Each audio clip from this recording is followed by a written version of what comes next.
Panahon ni Noe, yun ang sinasabi ni Jesus. Kung paano ang panahon ni Lot, panahon ni Noe, ganun ang mangyayari sa katapusan. Na bago dumating ang baha, niligtas muna ang mga mananampalataya. Bago pinaulanan ng apoy ang Sodoma at Gomora, no, niligtas muna ang maniniwala. No, kaya si Lot, ang kanyang dalawang anak at asawa, yun ang naligtas. Ang problema, yung asawa, lumingon pa. Kaya naging asin. Yun. Kaya, ang aking tinitingnan, para bagang noong panahon ng pag-uusig, si Lot, nakakaranas siya ng persecution doon sa Sodoma at Gomora. No?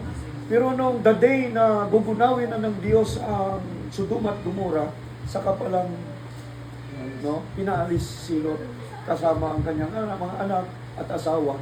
Ngunit ang instruction doon ng Lord, huwag kayong lumingon, ano man ang mangyari. Ngayon, siyempre, pag ang lugar ay nasusunog, siyempre, nagsisigawan mga tao kung ano-anong mga nangyayari na naririnig. Hindi matiis, lumingon.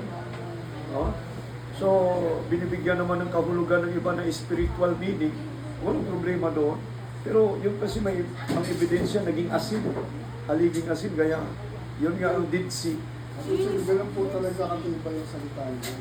Pag sinabi kasi ng Diyos, may mangyayari talaga. Kaya na pag sinabi ni Jesus, sabi niya na mabuti pa ang langit at ang lupa mawala kaysa ang aking mga salita mawala ng bisa, panghawakan natin yun. Pag sinabi ni Jesus, ang sinumang manalig at sumampalataya sa Kanya hindi mapahamak at hindi maaagaw sa kamay ng ninuman, panghawakan natin yun. May power yun eh. No, hindi nawawala lang ang bisa ng power niyan pag hindi ka nananampalataya. Pag sinabi ni Jesus, pag nanampalataya ka, gagaling ka sa pangalan ni Jesus, gagaling ka. Hindi lang nangyayari na gumagaling ka. Bakit? Yung pananampalataya mo nang hihina. Tingnan mo si Pedro, nung nakita si Jesus naglalakad sa tubig. Akala nila multo, natakot sila eh. Multo! So sabi nila, ganun. Ngayon, huwag kayong matakot. Sabi ni Jesus, ako ito. Sabi niya, ako ikaw yan, Panginoon. Paririyanin mo ako sa iyo sa pamamagitan ng tubig, sa ibabaw ng tubig. Sige, pumarito ka. Bumaba si Pedro. No? Nakapaglakad siya, naglakad sa tubig. Di ba? Naglakad. Ngayon, dumating ng alon. Nagtakot siya. Sabi, baka lumubog ako. Ngayon, dahil sa nagduda, lumubog siya. No? Pero Lord, save me. Niligtas pa rin siya ng Panginoon. Ngayon, anong sabi ni Jesus doon? Bakit ka nag-alinlangan? No, kaya pag ano yung sinabi ni Jesus yan sa Biblia, patungkol sa kaligtasan, panghawakan natin yan. No? Para hindi tayo mapahamak, hindi tayo maagaw ng sinuman sa kamay ng Panginoon. No? Manalig tayo doon sa kanyang salita. No? Para magkaroon ng bisa sa ating mga buhay. Kaya nung ako hindi pa gumagaling noon, di ba? Sabi ko, binabalik ko kay Lord yung sinasabi niya sa John chapter 15, verse 7. Lord, di ba sabi mo, kung ako manatili sa iyo, ang salita mo manatili sa akin. Hingiin ko ang anumang aking maibigan at ibibigay mo sa akin. Panginoon, hinihingi ko po ang kagalingan ng aking karamdaman. Yun yung binabalik ko palagi kay Lord yan, yung salita niya na yun. Ibinabalik ko sa Kanya. Basta marami akong sinasabi kay Lord na maingat din naman ako na magsalita ng hindi ganon-ganon lang, no? Kasi si Diyos yan. Lalo na mga tayo na binago na yung puso ko. Talagang, nagtiwala talaga ako, nanalig talaga ako sa Panginoon. No? Kasi, biro mo, ilang hospital pinanggalingan ko, wala nang pag-asa. No? Kaya wala akong magagawa. Kailangan ko manalig ng totoo kay Lord. No? Ngayon, nagbunga naman. Pero yung nababasa ko sa Biblia, ina-apply ko talaga yun eh. Nung si Eliseo ay propeta, si Naaman may kitong, no? Sinabi nung bata na mayroon pong propeta sa Israel, no? At ipagpipray kayo, gagaling po kayo. Anong pangalan? Si Eliseo po. Sige, paroron ako. Pag nalaman ni Eliseo, napaparito ang captain, sabi niya, no? Ay malayo pa. Tapos sasabihin niya, sa pangalan ng aking Diyos, magaling ka na. Ayun, pagdating niya doon, kinakatok, hindi binubuksan. Ini-snap siya, galit na galit siya. No? Tapos lumabas yung alalay, si Gaasi. Sabi ngayon, sabihin mo kay Naaman, maligo siya sa ilog ng Jordan. 7 bisis siya lumublob at magagaling siya. nung marinig niya yon, hindi ba lang ako nilabas?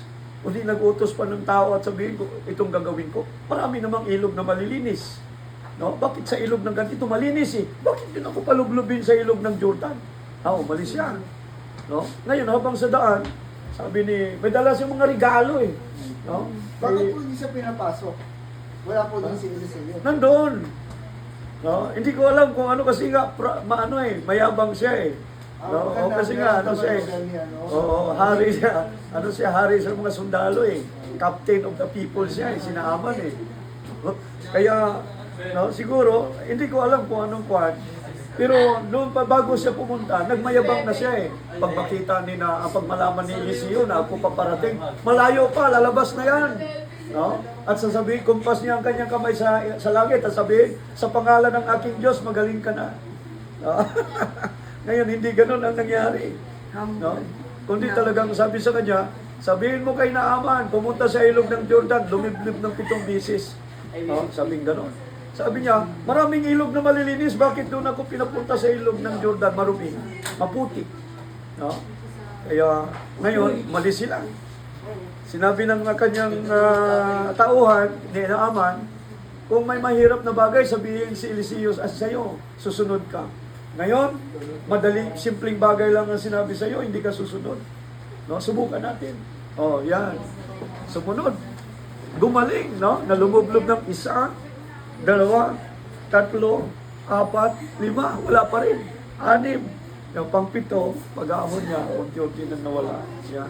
Kasi kailangan ng humble. At kinamot din po siya. Oo, yung nga, gagaling kasi pag maglublob siya sa tubig ng Jordan eh. Maputik, marumi yung ilog. Gusto kasi ni Eliseo, maging humble siya. Mayabang siya eh. Kaya nga sabi niya, pupunta ako doon. Pag nalaman ni Eliseo na paparating ako, malayo pa, lalabas na yan. Sasabihin niya sa akin, ikaw kumpas daw ang kanyang kamay sa langit at sabihin, sa ngalan ng ating Diyos, magaling ka na. Hindi ganun ang nangyari. No? Kaya, yan yung minsan na pag mayabang tayo mahirap na kumilos ang Diyos. Kaya nga sabi ng Lord, yung mga nagli-leader sa church, dapat humble at hindi pwede yung bago. No? Kailangan medyo luma na, matatag ka na. Kasi pag bata ka pa, naging ka na kagad, leader ka na nagmamalaki yan, nagmamayabang, at mangyayari, masisira ang ministry. Kasi hindi niya kayang i-sustain pa eh. Wala pa siyang kakayahan para i-lead ang church. No? Pag may problema, iiwanan ng church. Hindi ganon yun eh. No? Haharapin mo yon, babalikatin mo yan. No? Pag may problema, gaano man kalaki, kaliit ang problema, aayusin mo yan, hindi mo tatalikuran yan. No? Kasi yan ang hindi yan duty na parang iwanan ko. No, ayoko na. No? Ministry yan eh. Calling yan eh. No? Pag hindi mo ginampanan ng calling mo sa Panginoon, mabigat. Alam mo, pupunta kami ng Krami, wala namang inaasahan doon na ibibigay. Pag may hinipo ang Lord, mayroon. No? Kaya ang layo, madaling araw pa, gigising na kami. No? Nagmumuta-muta pa, wala nang ligo-ligo muna eh. Makarating lang doon sa tamang oras para makapag-share ng word of God. No? Pag hindi mo pag duty, pwede ka mag-absent, pwedeng iwanan. Kaya nga sabi ko tulad doon sa church, no? Ang pastor talaga mabigat ang responsibilidad. No? Kasi kung ilan ang member, lahat yan, intindihin mo yan. Kaya maraming ayon sa survey, mas maiksi ang buhay ng pastor kaysa sa teacher at doktor. Yung mga elementary teacher, yun ang mahahaba ang buhay. Parang barangay chairman. Diba? Kung may problema.